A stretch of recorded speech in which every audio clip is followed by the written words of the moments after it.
Ողջույն Armlife լրատվական կայքի հարգելի հետևորդներ, իմ զրուցակիցը Անահիտ Հակոբյանն է, պատմաբան։ Տիկին Անահիտ, բարև ձեզ։ Մենք ուզում ենք այս պահին զրուցել Նիկոլ Փաշինյանի երեկվա մի հայտարարության առնչությամբ, որ ասաց, թե մյուս շաբաթվանից մենք անցում ենք կատարելու 4-րդ հանրապետություն։ Ինչու է նախ Նիկոլ Փաշինյանը այդպես վախեցած 3-րդ հանրապետությունից եւ ինչ է նշանակում այդպես աշխարհում կա նախադեպ, որ ասենք հայտարարում են, որ գիտեք, մենք մյուս շաբաթ 4-րդ ենք, կարող ասենք աշնան խորքային աշնանը ասի մենք արդեն 5-րդ ենք, գարնանը ասի 6-րդ ենք։ Կա նման դեպք ընդհանրապես աշխարհում։ Ընդհանրապես աշխարհում կա դեպք առաջին, երկրորդ, երրորդ, չորրորդ, 5-րդ հանրապետությունների, օրինակ Ֆրանսիայում, որոնք մեկը մյուսին հաջորդել են կայսերական միապետական համակարգերը, զուգորդել են հանրապետականներով, տարբեր իշխանությունները իրար փոփոխել են, բայց որ այսպես ասեն, մենք հաջորդ շաբաթ անցում ենք կատարելու 4-րդ իշխանության կամ 4-րդ հանրապետության, նման դեպք նախադեպ չկա աշխարհում։ Ուղղակի ճիշտ ասած չգիտեմ, չեմ հասկանում, թե ինչ գլոբալ փոփոխություն կարող է տեղի ունենալ Հայաստանի 3-րդ հանրապետությունում, որ հաջորդ շաբաթվանից մենք անցնենք 4-րդ հանրապետության։ Այսինքն ինչ է փոխվելու մի շաբաթվա ընթացքում։ Մենք համարելու ենք Հայաստանի 3-րդ հանրապետության գոյությունը արդեն վերջնական, կասեցված, ինչ է տեղի ունենալու մի շաբաթվա ընթացքում, ուղղակի իմ ուղեղում չի տեղավորվում։ Ունենալու ենք նոր սահման, ունենալու ենք նոր սահմանադրություն, ունենալու ենք կառավարման նոր համակարգ, օրենսդիր նոր մարմիններ, գործադիր նոր մարմիններ, չէ՞ որ օրենսդիրի ընտրությունները նոր են, կառավարությունը նոր է, իր անդամները նոր է հաստատվում,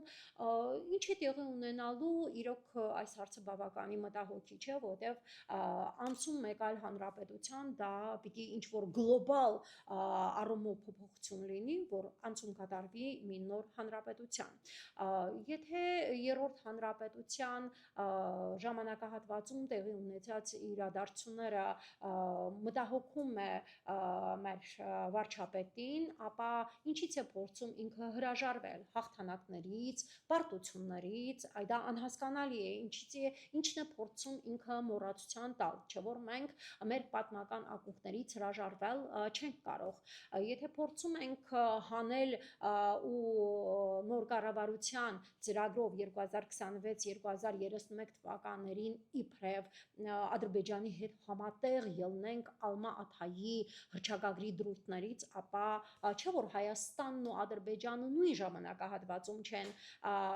այդ հռչակագիրը ստորագրել, անդամակցել, հետևաբար նույն իրավական սկզբունքները չի տարածվում Ադրբեջանի եւ Հայաստանի վրա, այսինքն Ալիևը չունի նույն իրավունքները, ինչ որ Հայաստանը։ Եվ կներեք, Ալմա-Աթայի հռչակագրով որտեղ է նշված, որ Հայաստանի տարածքը, սահմանը 29,743,000 քառակուսի կիլոմետր է,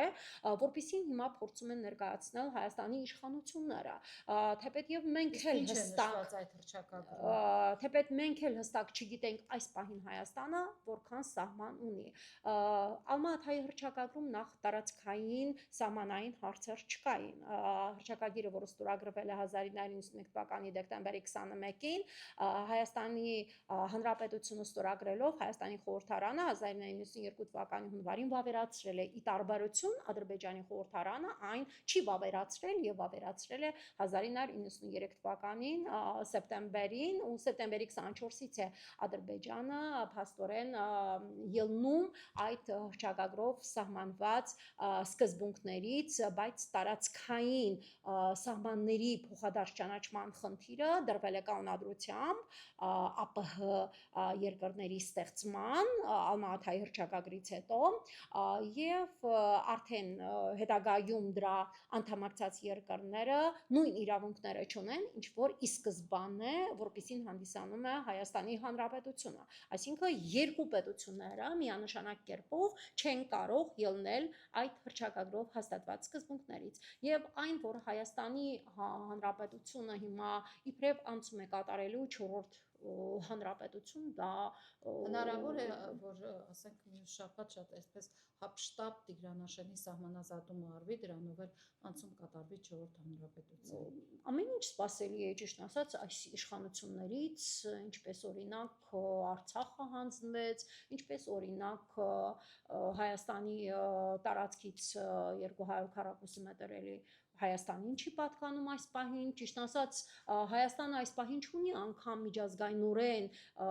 որոշման մեջ նաև նշվում է միջազգայնորեն Հայաստանի սահմանի մասին, որպեսզի Այնտեղ կա վարչատարածքային սահման։ Այո, բայց միջազգայնորեն ճանաչված սահմանը դա մնում է 1920 թվականի օգոստոսի 10-ի Սևրի պայմանագրով 160,000 քառակուսի կիլոմետր տարածք է։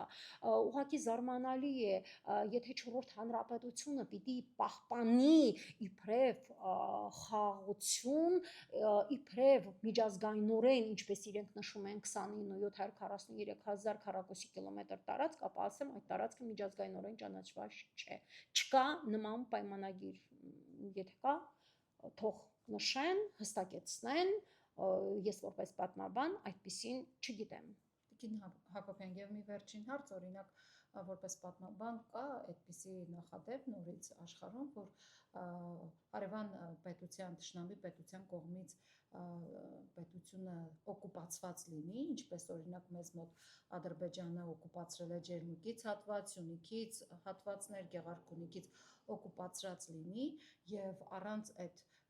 իրենց դուրս շպրտելու գնան խաղաղության, գնան սահմանազատման, որոշեն որտեղ ինչ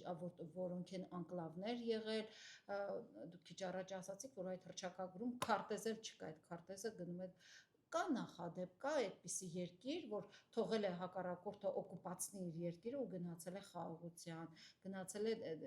դելիմիտացիա, դեմարկացիայի։ Ընդհանրապես նման դեպք չկա, եթե մի պետություն գրավում է մեկ այլ պետության տարածք, դա նշանակում է, որ ինքը օկուպացրել է այդ պետության տարածքը։ Հետևաբար նշանակում է, որ հակառակորդ պետությունը ինքը արդեն կապիտուլացվել, ազատության է ենթարկվել։ Եթե մենք դիտարկում ենք Հայաստանի կապիտուլյացիոն պայմանագրերը 2020 թվականի նոյեմբերի 9-ի հայտարարությամբ նոյեմբերի 10-ի ստորագրված, 2023 թվականի Արցախի հանձնումը, ապա դրան շարունակող քաղաքականությունը գոնե պիտի լինի հակառակը, գոնե պիտի խոսվի այդ տարածքների վերադարձի մասին, այլ ոչ թե շարունակաբար տարածքներ զիջվի Ադրբեջանին։ Սովորաբար ազգանպաստ իշխանությունը սեփական տարածքները հարևան պետությանը երբևիցե չի զիջում ու պատմության մեջ նման նախադեպ ես չգիտեմ։ Թող ինձ ուղղեն, եթե նման նախադեպ առկա է։ Շնորհակալություն։